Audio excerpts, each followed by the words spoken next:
When it comes to yoga, sharing what we practice, what we learn, and even what we wrestle with has a ripple effect far beyond the mat. In this episode, I'll share how ShareYoga began and why I'm so grateful for the generosity of teachers and wellness professionals who so freely pass along their wisdom. Because at the end of the day, sharing really is serving. And honestly, it feels a lot better than keeping it all to yourself. So let's get started. Welcome to the Youthful Older Yogi podcast. I'm MJ Waddell, your yogi host and founder of ShareYoga. I've been practicing, teaching, and loving yoga for over 25 years. I'm an advocate of movement, creativity, and staying healthy in mind and body in the prime time of your life. It's never too late to start, and there's a lot of healthy years ahead. So let's start now. Hi, everybody, and thank you for tuning in to the Youthful Older Yogi. I'm MJ Waddell, the creator and founder of ShareYoga. I'm really happy you're here today. The title of this episode is Why I Share Yoga on and off the mat. And coincidentally, not coincidentally, but kind of very celebratory, this is my 50th episode, which is kind of hard to believe, but this is number 50. And I just wanted to talk about why I share yoga and how share yoga came to be. And also we're going to dive into one of my favorite questions is, where do you find the resources as a yoga teacher? Because there is so much information out there today right now, and it can be so overwhelming and so confusing. So I like to stay curious and keep growing and keep learning and not get overwhelmed. So that's what I want to share with you today. Find and share some of my resources, who I learn from, how I stay updated, and how it informs my teaching and my practice. But first, I want to tell you the story of how ShareYoga came into existence, because that's really the heart of what I do and why I do what I do. So over a decade ago, in 2014, I created and started ShareYoga. And I'm looking at my notes as you see me look away if you're watching on YouTube. So here's how it would work. A host would invite over friends and suggest a donation, and I would teach a very simple, accessible yoga class or gentle movement or breathing, just enough to get people moving and smiling. And the real purpose was to bring awareness to the host charity.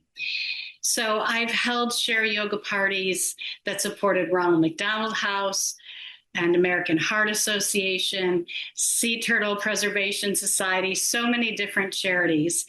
And really that's what ShareYoga was. It was a chance for me to introduce people to, sometimes I wouldn't even call it yoga because they're like, oh, I don't want to do yoga, but it would be gentle movement or breathing, just some stretching just to feel good. And the host would talk about the charity. So they would be educated on the charity. So it was a win-win.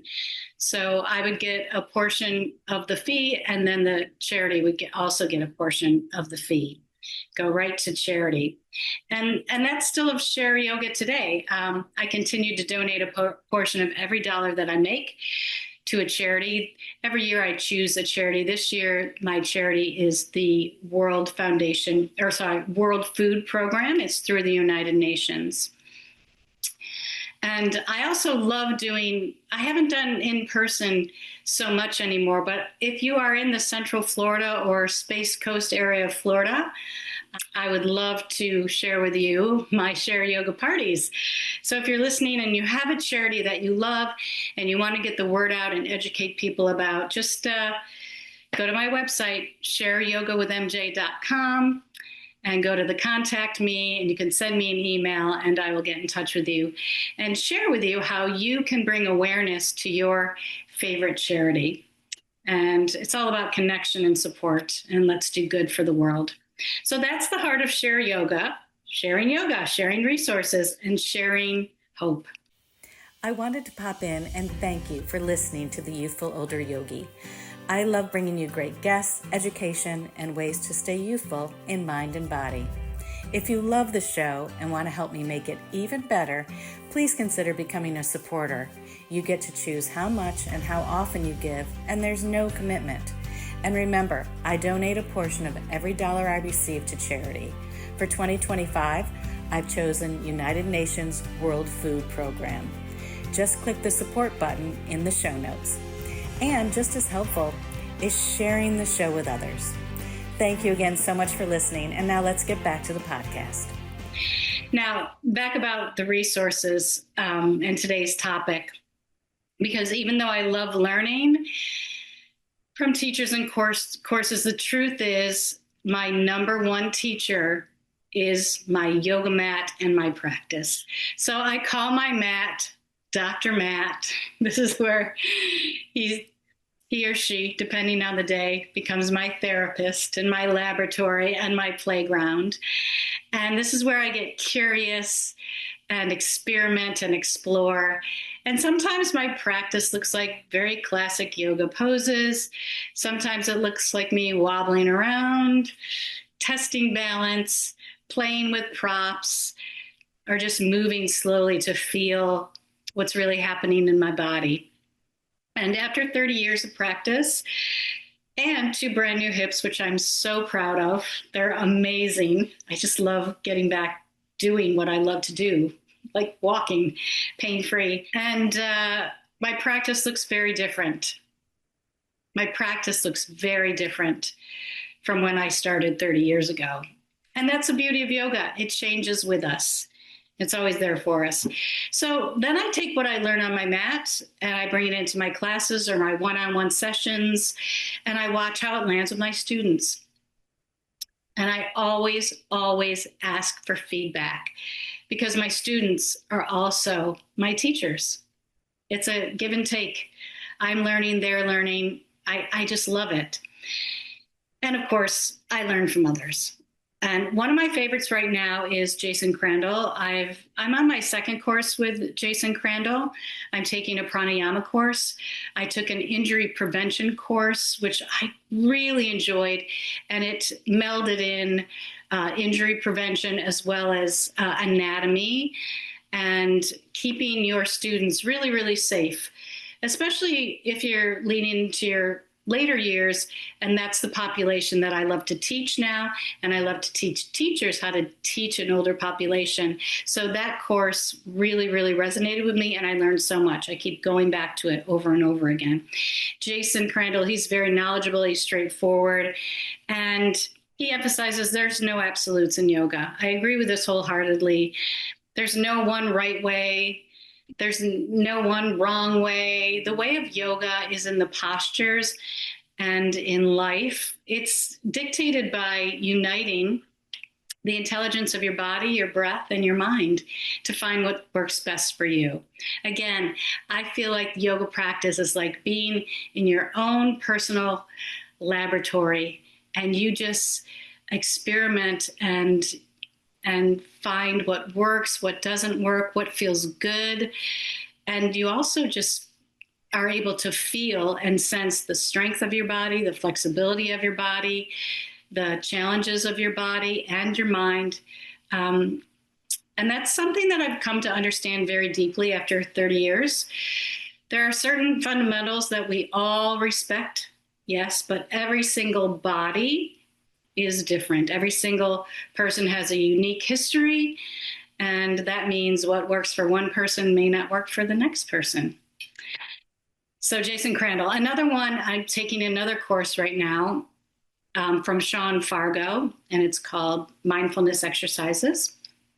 And this course, I'm about maybe a third of the way through it.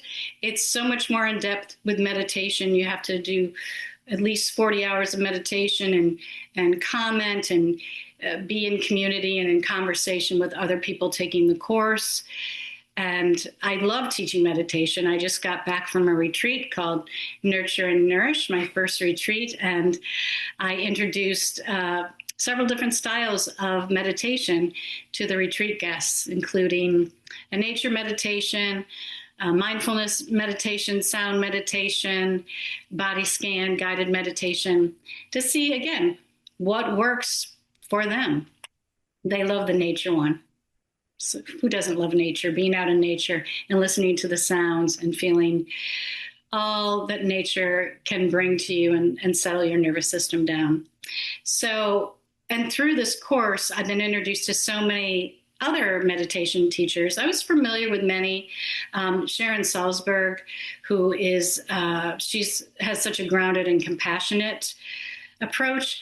Tara Brach, who I never tire of listening to and always feel inspired to meditate more. Joseph Goldstein, he teaches Vipassana meditation. It's rooted in the ancient Buddhist practice.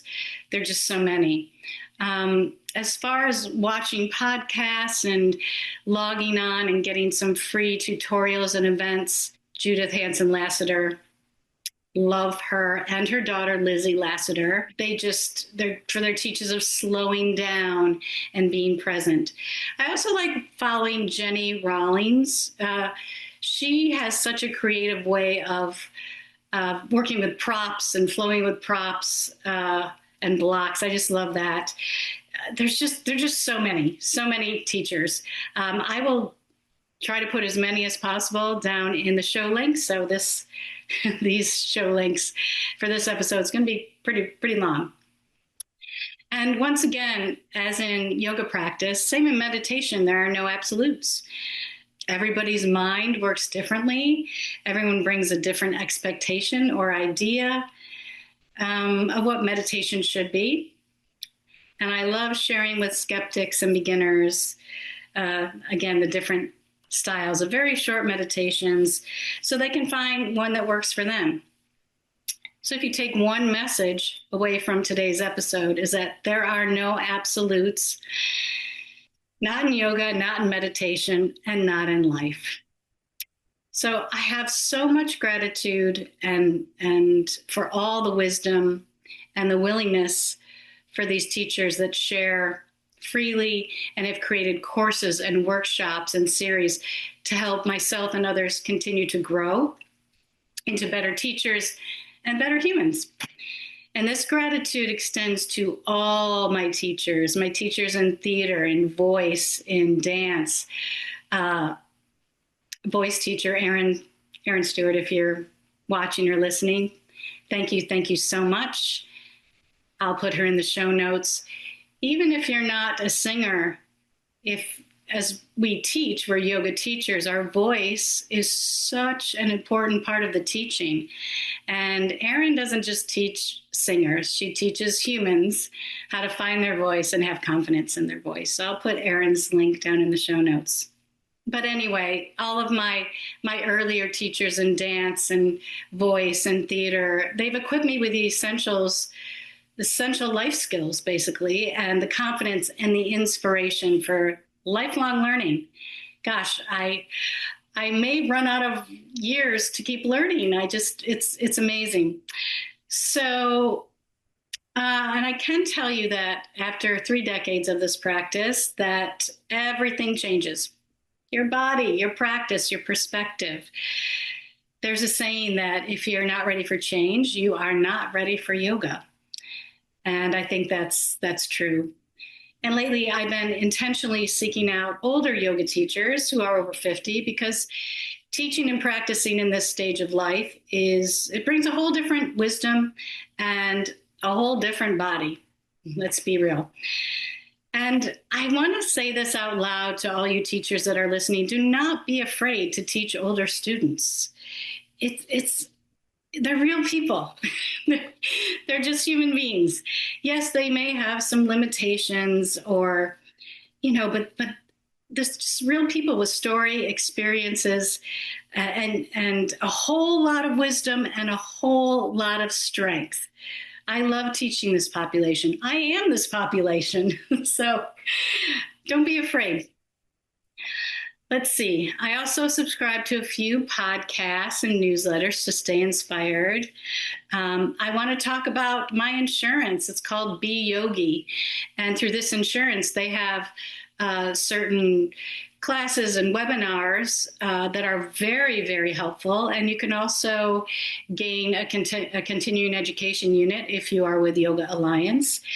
Yes, they're my insurance provider, but that's the real perk for me is these free tutorials and free classes. So if you're a yoga teacher out there and you are using Be Yogi insurance, take advantage of all the free perks. It's a win-win. And I want to say everything that I've mentioned, every person, every resource, I'm not endorsed by them. They're not sponsors. I don't make anything. I just like to share what I feel has been very valuable for me. So, and maybe some of my favorites will learn about this podcast, maybe hear or listen to it and want to be a guest. That would be great. And also, I'd love hearing from you who your favorites are and who inspires you to keep growing in your teaching and in your practice. So you can comment on YouTube or you can comment on go to my website. It's ShareYogaWithMJ.com, ShareYogaWithMJ.com, and tell me who you follow.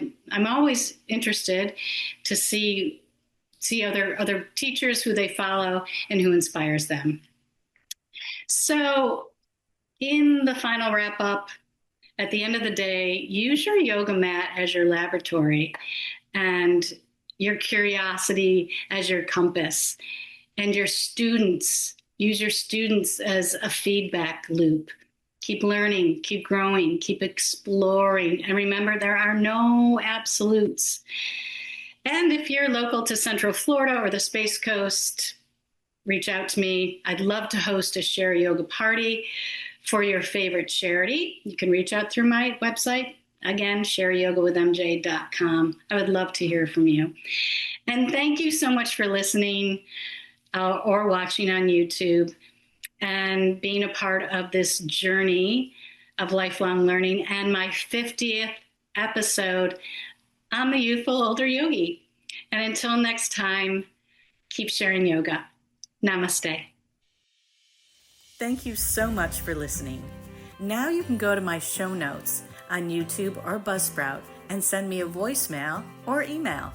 I'd love to hear what topics you'd like me to speak about, what your thoughts are on the episodes, and maybe I'll share your message on a future episode. Please subscribe to my website, ShareYogaWithMJ.com, so you can receive my newsletters and be first to know about my retreats, workshops, courses, and freebies. If you navigate on social media, you can find me mostly on Facebook and a bit on Instagram at Mary Jane Waddell. That's Jane with a Y, Jayne. This podcast would not be possible without the help of my editor, Dan Jones from Cocoa Beach Productions. You can find Dan at cocoabeachweb.com. And of course, thanks to my generous guests who share their time, insights, and youthful wisdom. Remember, the Youthful Older Yogi podcast is presented solely for educational, inspirational, and entertainment purposes. It is not intended as a substitute for a physician or other qualified professionals. Okay, yogis, stay well, stay youthful, and keep sharing yoga.